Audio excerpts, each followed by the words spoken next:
नमस्कार सांग मैंने बहुत दिन है आपण मान सहित किसी भी सेयार करनी आज भाई आपण मान सहित सेयार करी मो बेबीर पंचवती पूजा डेलीवरी को 5 दिन हो गला तो मुझे आसी पहुँची जाइए मो शाशु घरे आज 5 दिन तो आसी पूजापाई आज कर पंचवती पूजा 5 दिन में कराए शाशु घरे कराए कि शाशु घरे कराए कौन है बाप घर आसी थाए मामू घर आसी थाए सब जिनिस दुब बरकोली पत्र चंदन सिंदूर आ भोग लगी होता जिनिस ता सहित दीप आउ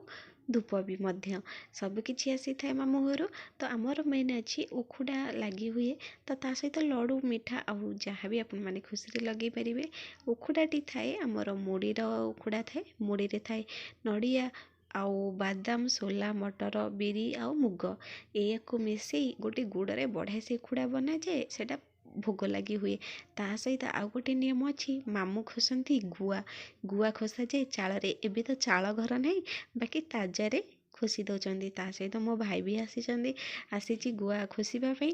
ତ ଏ ପୂଜାଟି କରାଯାଏ 7 ଜଣ ସ୍ତ୍ରୀ ଲୋକ କରନ୍ତି ତା ସହିତ ପୂଜା ସରିଲା ପରେ ସେ ଥାଳି ଧରି ସେ ଥାଳି ନୁହଁ ସେ ଖୋଲା ଧରି ମୋତେ ଆଉ ମୋ ବେବିକି ବି ବନ୍ଧେଇବେ ମାନେ ଯେଉଁଟା ବନ୍ଧା ଚାଲିଛି ତାପରେ ମୋତେ ଦେଲେ ଉଖୁଡ଼ା ସେଇ ଉଖୁଡ଼ାରୁ ଯେ କି କାନି ତଳେ ବେବିକୁ ପୂରେଇକିନା ତା କାନ ପାଖରେ ଜୋର ଜୋରେ ଚୋବେଇବା ପାଇଁ ଯେମିତିକି ତାକୁ ସାଉଣ୍ଡ ଶୁଗାଯିବ ସେଇଭଳି ଚୋବେଇବୁ ଆଉ ଗୁଆ ବି ମୋ ଭାଇ ଖୁସି ସାରିଲାଣି ମାନେ ଏଇ ଯେଉଁ ସାମ୍ନାରେ ଦେଖାଯାଉଛି ତାଜାଟି ସେ ତାଜାରେ ଏମିତି ଲୁଚେଇଲା ଭଳିଆ ଗୋଟେ କଣାରେ ଥୋଇଲା ସେ ତାପରେ ଏମିତି ସବୁ ପଞ୍ଚୁଆତି ପୂଜା ସରିଲା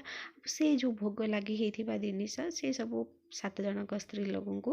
ଦିଆଯାଏ ସେଇଟା ଆଉ ରୁହେନି ସେ ସ୍ତ୍ରୀ ଲୋକଙ୍କ ଭିତରେ ବଣ୍ଟାଯାଏ ଆପଣମାନଙ୍କ ଏରିଆରେ ଏ ପୂଜା ଅଛି କି ନାହିଁ ତାହା ପ୍ଲିଜ୍ କମେଣ୍ଟରେ ଜାଣିବେ ପସନ୍ଦ ଆସିଲେ ସବସ୍କ୍ରାଇବ୍ କରିବାକୁ ଆଉ ସେୟାର କରିବାକୁ ଲାଇକ୍ କରିବାକୁ ଜମାରୁ ଭୁଲିବେନି।